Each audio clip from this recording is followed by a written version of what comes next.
everybody. Today I'm going to be working from my kitchen and I'm going to demonstrate to you how to make some healthy snacks.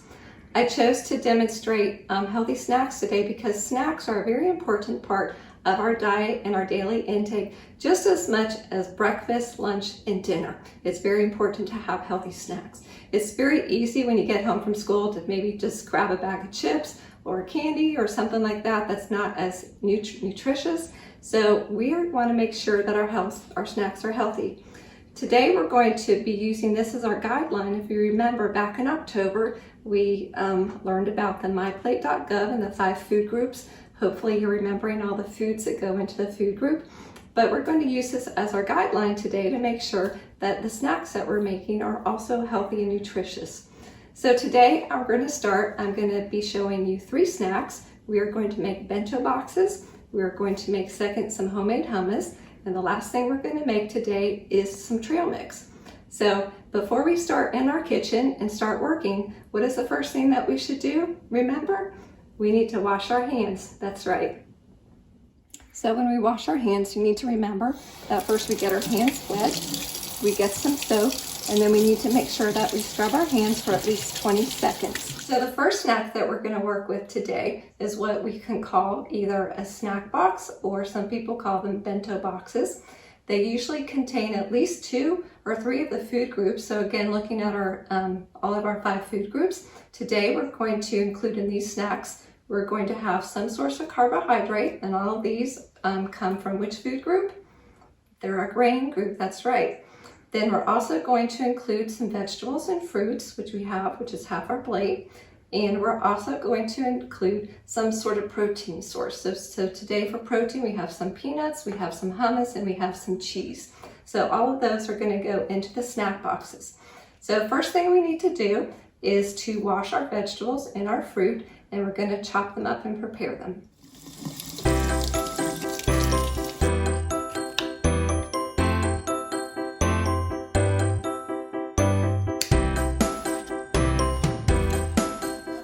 Prepared all of our vegetables and our fruit, the fun part comes to assemble these.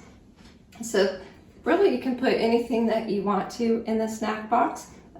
So we're going to start with this one. I think we'll probably put some strawberries over here.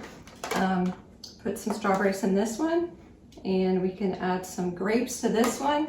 If you wanted to on one day, if you wanted to have strawberries and grapes, you could have a combination.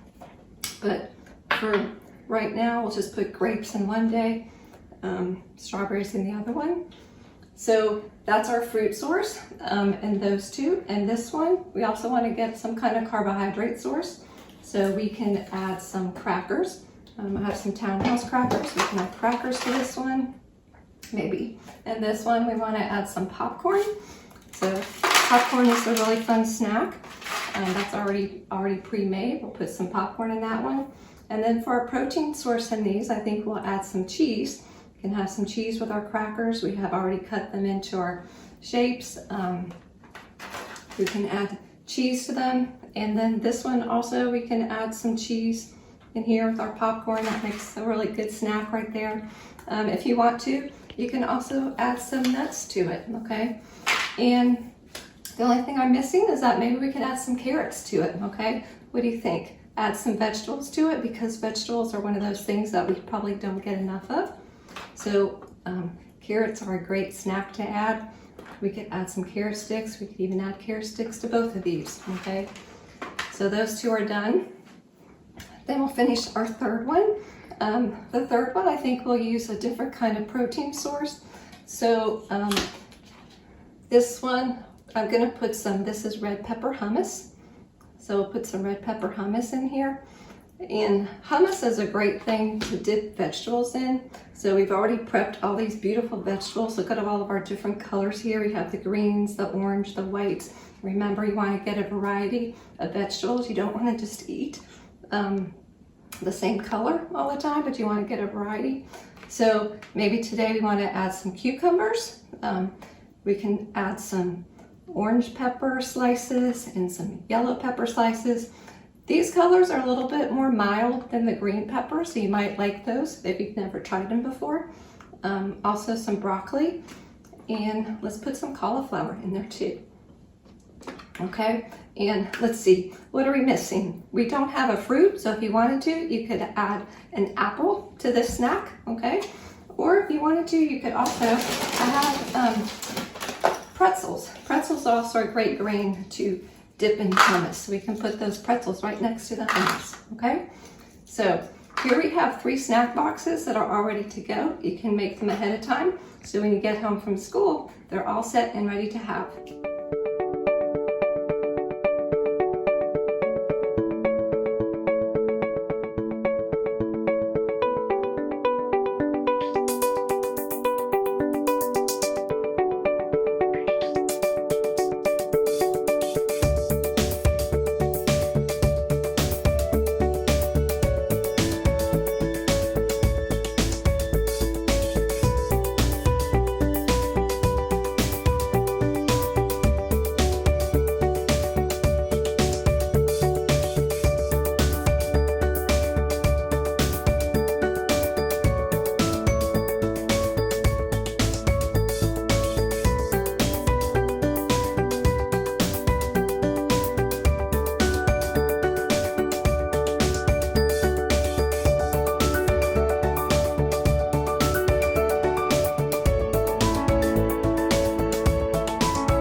So the second snack that we're going to make today is a homemade hummus.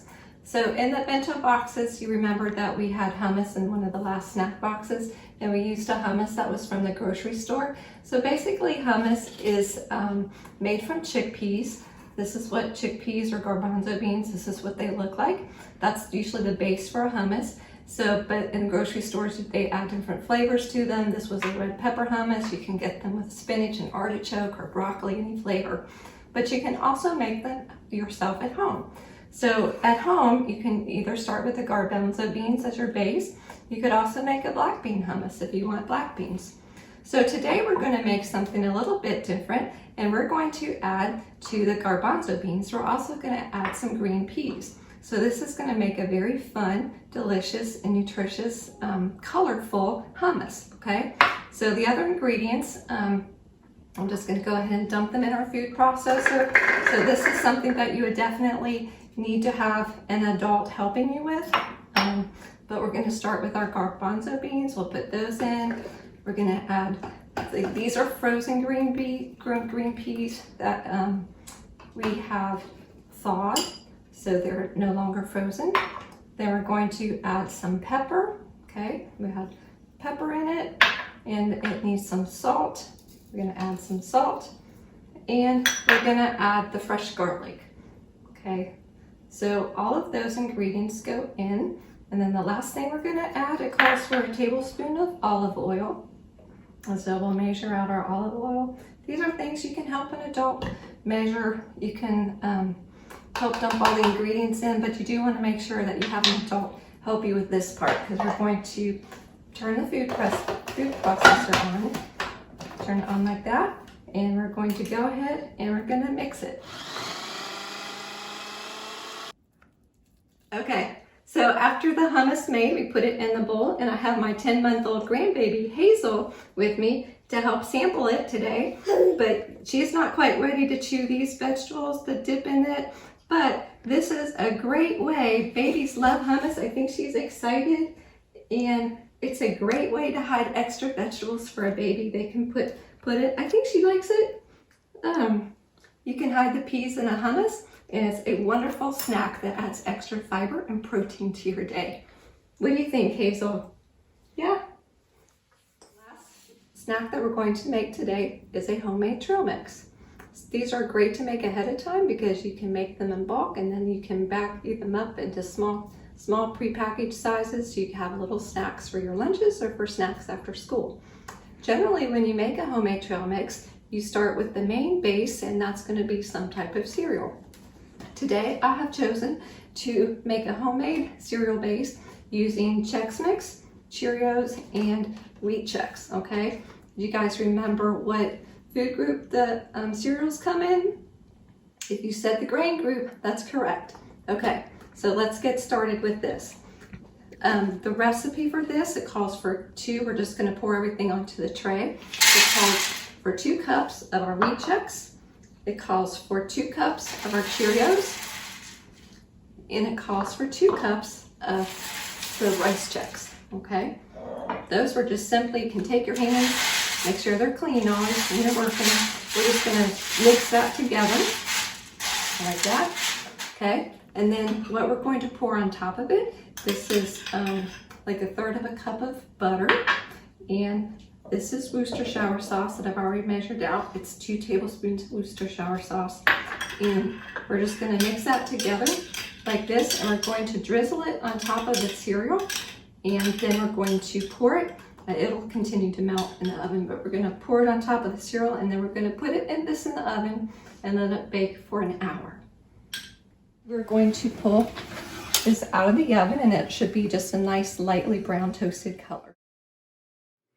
Okay, so once our cereal has come out of the oven and it's cool, we're going to take it and let it drop into the bowl. We're going to use all of that. Now, if you don't have time to make your pre-mixed, a homemade Chex Mix, you can always buy something in the store. It's certainly fine. It's the same thing, except I chose to make it homemade. You have a little bit more control of what ingredients go into it, so this is pretty simple and healthy. So after we have our cereal base, we are going to add some kind of protein source, okay? You could use pistachio nuts, you could use sunflower seeds, or one of my favorite are Spanish peanuts. They're just like regular peanuts, except they happen to have a little red skin left on them, okay? And we're going to measure in about 1/2 cup of nuts and add those to it. And then the third thing you want to add is some kind of sweet. So far we have everything that's salty, okay? We have our Chex Mix, it's a little salty, the nuts are salty. So we're gonna add something sweet to it. You can pick either raisins or craisins. We're gonna add 1/4 cup. My favorite is raisins, so we're going to add 1/4 cup of raisins to the mix. And then last thing we're gonna add to it is a sweet treat. It's okay to add some M&Ms or Skittles once in a while, just to kind of add that extra flavor of sweetness. It's just a matter of preference with which one you like. I think today I'm gonna pick the Skittles. So my girls happen to like Skittles. They add kind of a sweet, chewy flavor to the mix. So we're gonna add the Skittles in there, and then simply just take them and toss them. These are things that, with the help of an adult, you can help do all the measuring and mix it up. And then we're all done. So the last thing that you want to do to store it is to go ahead and get some baggies. Snack size are probably preferable, but you just want to scoop each serving into your baggie like that and zip it along, and they're all set and ready to go.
Thank you for joining me today in my kitchen as we prepared some healthy snacks.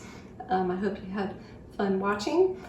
So just kind of a recap for what we did today. We worked according to using the myplate.gov, the 5 food groups, trying to incorporate all these 5 food groups into our snacks to make sure that even our snacks are healthy.